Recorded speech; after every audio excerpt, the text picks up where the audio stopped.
सहज त्याच्या ऐकता होती. परमार्थ हा भावनेचा आहे. भाव बळे आकडे रविना करतळी आवळे तैसारी अंतरीची घेतो गोडी बाहे जोडी भावे गावे गीत शुद्ध करून या. खाली परमार्थाचा भाव वाढला पण परमार्थातला भाव कमी झालेला आहे. भावनेने परमार्थ करा. माझी तुको कराय निळो कराय सांगतात बाबा. चांगल्या लोकांचं श्रवण केलं की चांगलं ऐकायला भेटतं. चांगलं ऐकलं की वैराग्य होतं. वैराग्य झालं की परमार्थात भाव वाढतो आणि एकदा भाव वाढला की त्याचा साक्षात्कार आत्म्याला येतो. संचरे स्वानुभवनी जांगी. मग त्याची अवस्था कशी होती? कंठी प्रेम दाते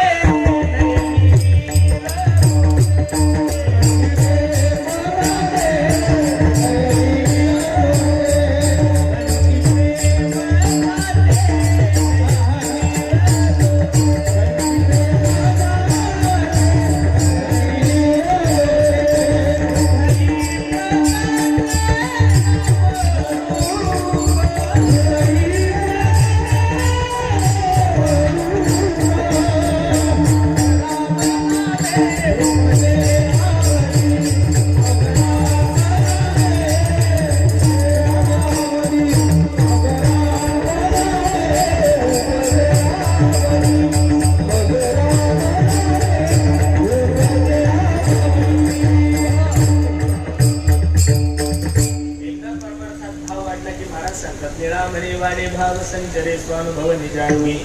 सहज त्यांच्या ऐकता गोष्टी परमार्थ कोटी दुरावे. अभंगाची सरळ भूमिका मी तुम्हाला सर्व मंडळी समोर ठेवली. अगदी गोड नियोजन त्या लेकरूवाले कुटुंबियांनी केलं. नजर लागा एवढा गोड कार्यक्रम आहे. मायबाप आपल्या आईचं नाव देऊन त्या घराला अजून शोभा या मंडळीने वाढवली. ज्यांच्यामुळे आपण आहोत मरेपर्यंत त्यांचे उपकार कधी विसरायचे नाहीये.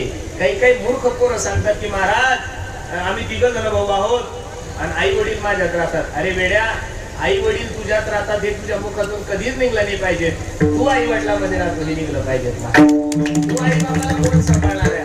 अरे तुला ज्यांनी जन्माला घातलं तू त्यांना काय सांभाळणार आहे? म्हणून मला आमच्या लक्ष्मण भैयांना, आमच्या बाळासाहेबांना आणि आमच्या संजय भाऊंना द्यावे तेवढे धन्यवाद. अगदी सुंदर वास्तू बांधली महाराज.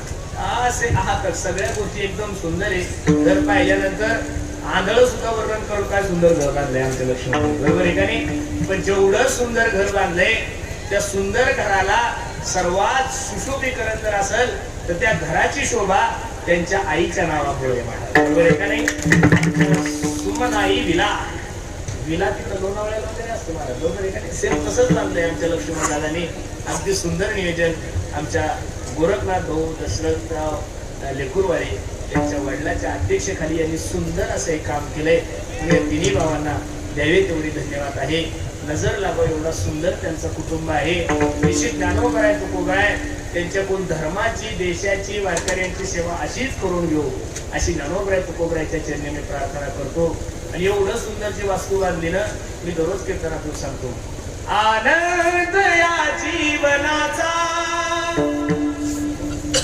सुगंध परी दरवळावा. पारातला सूर जैसा हो ओठातूनी हो गळावा. आनंद या जीवनाचा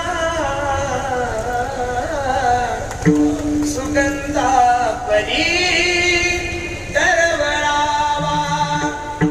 ब्रह्म विष्णू महेश या तिघांची जोडी आहे. ज्ञानोबराय तुकोबराय या तिघाही भावाला कोणाचीच नजर लागू नये. जीवनभर या तिघांनी एकत्रित राहावं असं ज्ञानोबराय तुकोबरायच्या चरणी प्रार्थना करू. अनुवाणीला पूर्ण विराम देऊ. ज्ञानेश्वर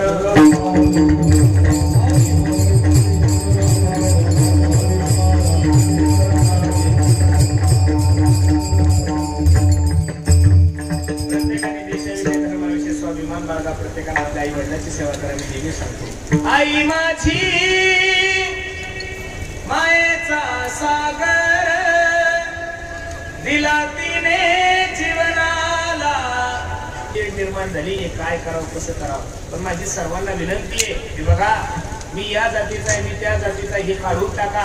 आपण सर्व मंडळी हिंदू आहे ही भूमिका प्रत्येकाने ठेवा.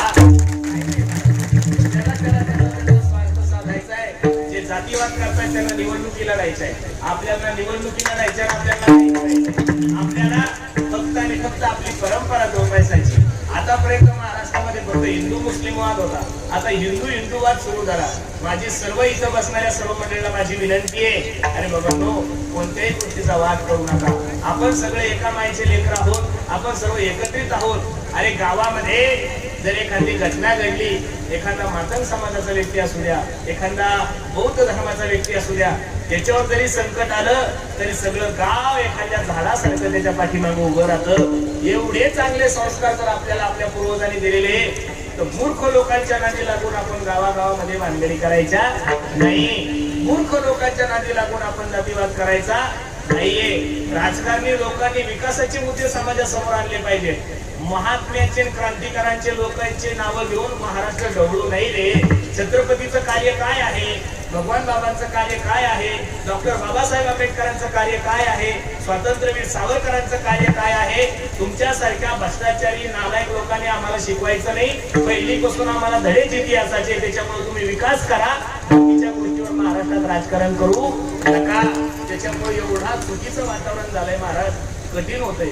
तुम्हाला काय माहित नाही, पण त्याचा सर्वात जास्त त्रास आम्हाला होतो महाराज. म्हणून सर्वांना माझी विनंती, लोक कसे जरी वागले तरी आपण एकत्रित आहोत ही भूमिका घेऊन सर्वांनी पुढे चला.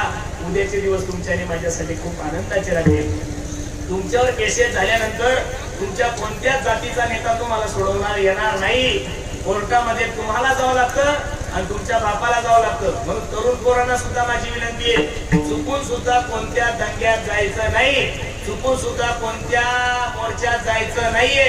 ते फक्त मोर्चे भडकवतात. आतापर्यंत महाराष्ट्रातल्या कोणत्याच आमदाराच्या पोरावर केस झालेली नाहीये. आतापर्यंत महाराष्ट्रातल्या कोणत्याच आमदाराचं पोरग तडीपार झालेलं नाहीये. जेवढे तडीपार झाले, जेवढ्यांवर केसेस झाले, तेवढ्या फक्त गोरगरिबाच्या शेतकऱ्यांच्या मुलावरच झाले. म्हणून सर्व त्या तिघी भावाच्या चरणी मी माझा माथा ठेवतो. कार्यक्रमासाठी उपस्थित सर्वच गुणीजन महाराज मंडळी सर्वांच्या चरणी मी माझा माथा ठेवतो. वाणीला पूर्ण विराम देतो. जाता जाता सर्वांनी एक छोटीशी विनंती करायची. आम्ही ज्या परिसरामध्ये राहतो त्या परिसरामध्ये छोटीशी गोशाळा सांभाळतोय. मगाशी दत्ताबा म्हणे, तुम्ही कीर्तनातून अगरबत्त्या कशाला देतात? दत्ता महाराज, तुम्ही एकदा आपल्या आश्रमावर या. 100 गायी आहे आणि गायीसाठी लोकांना पैसे मागण्यापेक्षा गायीच्या मधूनच उत्पन्न करायच्या लोकांना द्यायचं. त्या अगरबत्तीतला एकही रुपया कुटुंबाला माझ्या जात नाहीये. त्यातला एकही रुपया माझ्या पोरीसाठी जात नाही आणि पोरासाठी सुद्धा जात नाही. त्याच्यातून जे पैसे येतात ते गोमातेच्या चाऱ्यासाठी आणि करायचं, गायीसाठीच खर्च करायचं. म्हणून समोर क्रीडा गाडी उभी आहे. प्रत्येकाने घरी जाताना एक अगरबत्तीचा पुडा घेऊन जा. त्याच्यातून आलेला पैसा निश्चित गोमातेच्या चाऱ्यासाठी आणि पाण्यासाठी जाईल. याची शाश्वती मी तुम्हाला नारदाच्या काढून देतो. विठ्ठल जय जय.